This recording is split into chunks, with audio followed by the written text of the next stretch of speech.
చిన్న కథ గమనిక. భయంకరమైన కథ. రాత్రిపూట చదవద్దు. ఒంటరిగా ఉన్నవాళ్ళు, హార్ట్ పేషెంట్స్ అసలు చదవద్దు. ఒక ముసలివాడు జోరు వానను లెక్క చేయకుండా వర్షంలోనే గొడుగేసుకొని పుస్తకాలు అమ్ముతున్నాడు. ఒక యువకుడు అతడి దగ్గరికి వచ్చి, ఈ పుస్తకం ఎంత అన్నాడు. ముసలివాడు, 3000. కానీ ఈ పుస్తకం చదివే ధైర్యం నీకు ఉన్నట్లు కనబడడం లేదు. నీకు ఈ పుస్తకం అమ్మను. యువకుడు, నాకు చాలా ధైర్యం ఉంది. ఆ పుస్తకం గంటలో చదివేస్తాను. ముసలివాడు, అయితే నేను ఈ పుస్తకం ఒక షరతు మీద అమ్ముతాను. 100 రూపాయలు డిస్కౌంట్ కూడా ఇస్తాను. యువకుడు, ఏమిటా షరతు? ముసలివాడు, నువ్వు జన్మలో చివరి పేజీ చదవనని ఒట్టు వేయాలి. ఎందుకంటే అది చదివి నువ్వు తట్టుకోలేవు. లెక్కలేనని సమస్యలు వచ్చి పడతాయి. చచ్చిపోవాలనిపిస్తోంది.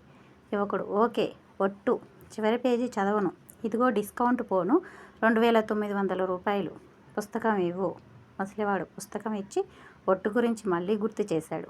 అలాగేనని ఆ పుస్తకం తీసుకుని ఇంటికి వెళ్ళి భయంగా మొత్తం గబగబా చదివేశాడు. చివరి పేజీ వచ్చేసరికి ఒట్టు జ్ఞాపకం వచ్చి ఆ పేజీ తిప్పలేదు. ఓ వారం రోజులు అతి కష్టం మీద ఓపిక పట్టాడు. ఇక తట్టుకోలేక పుస్తకం చివరి పేజీ తెరిచి చూశాడు. మూర్ఛపోయాడు. ఇంతకీ లాస్ట్ పేజీలో ఏముంది? రిటైల్ ధర 30 రూపాయలు మాత్రమే.